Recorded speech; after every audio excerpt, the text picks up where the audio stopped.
Joining me now is Brad Hershbein. He's a senior economist at Upjohn.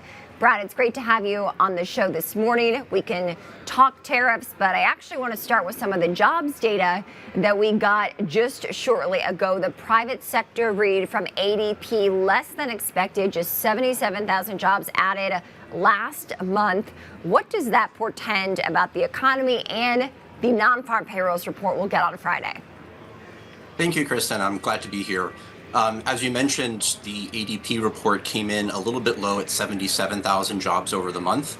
It is just 1 month of data, and the ADP numbers are useful, but they don't always agree with the official release that will come on Friday from the Bureau of Labor Statistics. What's more useful about the ADP numbers is that they also provide breakdowns by the size of businesses. And one of the telling signs was that small business employment growth was negative. And that's something to keep an eye on because small businesses are likely to be affected by a lot of the headwinds coming in the economy more quickly than larger businesses that have deeper cash reserves. So there are a lot of changes coming from federal layoffs to tariffs. The other big thing to keep in mind is that even with these official job numbers released on Friday, most of it will be capturing things that happened in the first half of February.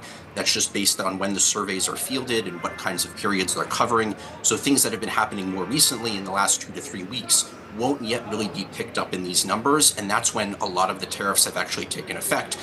The ones on Canada and Mexico on Tuesday, more of the federal layoffs have been announced since then. So really, even if the numbers coming on Friday will be too soon to really tell us what's likely coming ahead.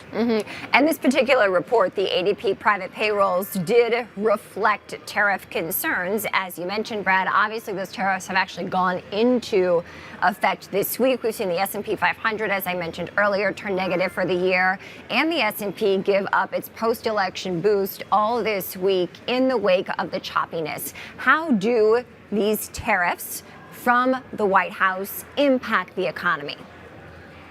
Well, a lot of it is the uncertainty. In case the tariffs, the Trump administration said that they were going to impose tariffs earlier, walked it back. Now that they've come again, the uncertainty caused by that generally reduces the firm investment, business investment. And so generally, if you don't know what's coming, you're a little bit hesitant. This is true for hiring as well. So a lot of businesses are kind of in a wait and see mode. That generally will slow the economy. Things that were expected to happen are going to be pulled back. Contracts, certainly from the federal government, but also in the private sector as well, are likely to be renegotiated, if not cut entirely. That generally slows economic activity. We're beginning to see some of that in the stock market as there have been pullbacks. Some of that may be resolved, but we don't know. Generally, businesses like certainty. They want to know what's going to happen, and we're not in that environment right now. And so it is going to be a little bit chaotic, and things are going to continue to change day by day and week by week. So we had heard from President Trump that he thinks some disturbance on tariffs is okay. Howard Lutnick, his Commerce Secretary, trying to get that compromise between the U.S., Mexico, and Canada. And then Lutnick also saying earlier this morning, before the market opens here in just about 25 minutes, that we could actually see some sectors face less tariffs than others. How, though, broadly speaking, does that impact a consumer? It depends on where the tariffs actually fall. Some tariffs may hit businesses right away. Some businesses are going to be able to absorb some of those price increases better than others. Others, which have low profit margins to begin with, are going to pass on price increases to consumers relatively quickly. So that is going to be a threat to inflation. The Fed has been trying to bring inflation numbers down. For the most part, it's succeeded, except in the housing market. But this headwind will generally make their job harder, and we may see price increases going forward. The other concern is that a lot of layoffs, not just from the federal employees, but from a lot of federal government contractors whose businesses might be drying up too, that's going to put slowdown on consumption. We have less consumption that will also slow the economy. And there are concerns that because hiring rates have been slowing now for at least the last 2 to 3 years, that there may not be as much slack in the private sector to absorb some of the people getting laid off. So all of these headwinds are beginning to act up.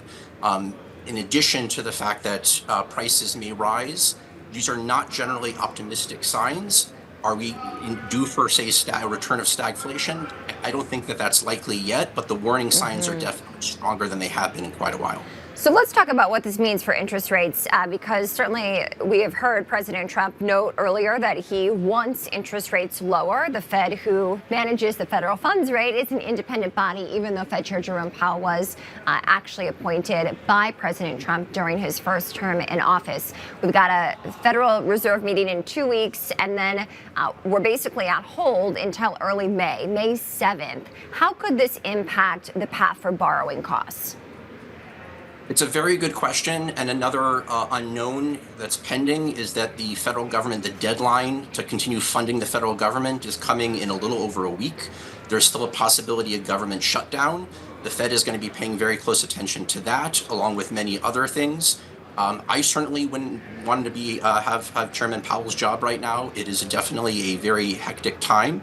But they're going to have to very carefully balance what's going on in terms of the strength and the resiliency of the economy versus the possibility of inflation. I can't even begin to speculate what they're likely to do, but there is a lot of hesitancy, I'm sure. They were going to be paying close attention to things minute by minute because things are still changing so rapidly. The jobs report number will give them some additional information, but they're going to have to very carefully balance some tough decisions. Interesting. So when it comes to inflation, you noted stagflation isn't necessarily on the horizon at the moment, but certainly that is a topic of conversation that has re-entered the vernacular here. Can tariffs alone take down inflation? Well, tariffs are likely to push up inflation because of the price increases. Depending on the size of the tariffs, the increases in inflation may not be that big right away. The short-term effects are going to be less than the longer-term effects. So inflation is devious because it's based a lot on people's expectations about how prices are going to change going forward. And if people think that, and especially businesses, but also consumers, think if the tariffs are likely to stay in place for a while, then businesses are going to begin rethinking their sources, the supply chains, how they reconfigure things. Prices may rise as a result, and they may be baked in for quite some time to come. And so we could actually see inflation increase by a sizable amount, but it's likely to take some amount of time. It's not going to show up right away. But again, a lot of that depends on the uncertainty and how long the tariffs are going to last. The administration has floated the idea that the tariffs could be lowered again if certain countries cooperate and do what the administration wants. So everyone is kind of trying to figure this out. We're in unprecedented times and uncharted waters. A lot of people, including very savvy people who've been paying attention for quite some time, simply just don't know what's going to happen. Yeah, we've certainly seen consumer sentiment, retail sales data show that the consumer is concerned, right, and perhaps less willing to spend. So we'll see how that impacts overall economic growth. We heard from the Atlanta Fed indicator last week that they are estimating negative GDP growth in the first quarter. Brad, great to get your take. Really appreciate you joining, especially on a busy morning. Brad's a senior economist at WE Upjohn. Thank you, Kristen.